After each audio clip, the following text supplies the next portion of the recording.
ஆச்சி கொழுக்கட்டை மாவு வந்தாச்சு. ஆச்சி கொழுக்கட்டை மாவிற்கு கொழுக்கட்டை அச்சை கேட்டு வாங்குங்கள். கர்நாடக மாநில காங்கிரஸ் அரசில் அமைச்சராக இருந்து வந்த KN ராஜண்ணா திடீரென தனது அமைச்சர் பதவியை ராஜினாமா செய்தது அரசியல் வட்டாரத்தில் பரபரப்பை ஏற்படுத்தியுள்ளது. வாக்குகள் மோசடி புகார் உள்ளிட்டவை தொடர்பாக இவர் கூறியிருந்த கருத்திற்கு காங்கிரஸ் மேலிடம் அதிருப்தி தெரிவித்தது. பின்னர் காங்கிரஸ் மேலிடத்தின் அறிவுறுத்தலின் பேரில் இவர் ராஜினாமா செய்ததாக கூறப்படுகிறது.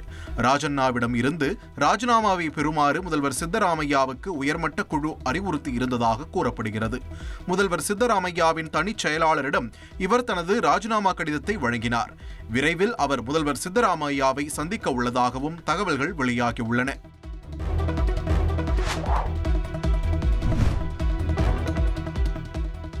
₹100 கோடி மான நஷ்ட ஈடு கோரிய வழக்கில் இந்திய கிரிக்கெட் ஜாம்பவான் தோனியின் வாக்குமூலத்தை பதிவு செய்ய வழக்கறிஞர் ஆணையரை நியமித்து சென்னை உயர்நீதிமன்றம் உத்தரவிட்டுள்ளது.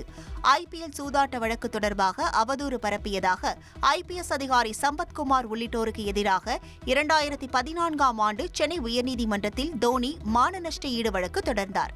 வழக்கு மீண்டும் விசாரணைக்கு வந்தபோது சாட்சி விசாரணைக்கு வாக்குமூலம் அளிக்க முழு ஒத்துழைப்பு வழங்க தயாராக உள்ளதாக தோனி தரப்பில் தெரிவிக்கப்பட்டது.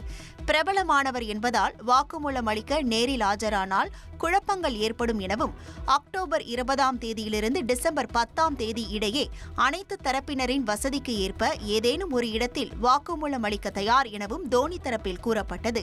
இதனை ஏற்ற நீதிபதி தோனியின் வாக்குமூலத்தை பதிவு செய்ய உயர்நீதிமன்றத்தின் பட்டியலிலிருந்து வழக்கறிஞர் ஆணையரை தேர்வு செய்வதாக அறிவித்தார். தோனி வாக்குமூலம் பதிவு முடிந்த பின் வழக்கு விசாரணைக்கு பட்டியலிடப்படும் எனவும் நீதிபதி தெரிவித்தார்.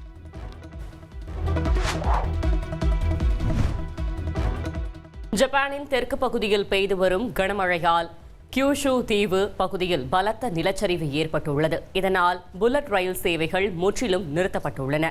கனமழை காரணமாக கோசான் நகரில் நிலச்சரிவு ஏற்பட்டு ஒரு குடும்பத்தினர் சிக்கிக் கொண்டனர். அவர்களில் ஒரு பெண் மற்றும் அவரது 2 குழந்தைகள் மீட்கப்பட்டனர்.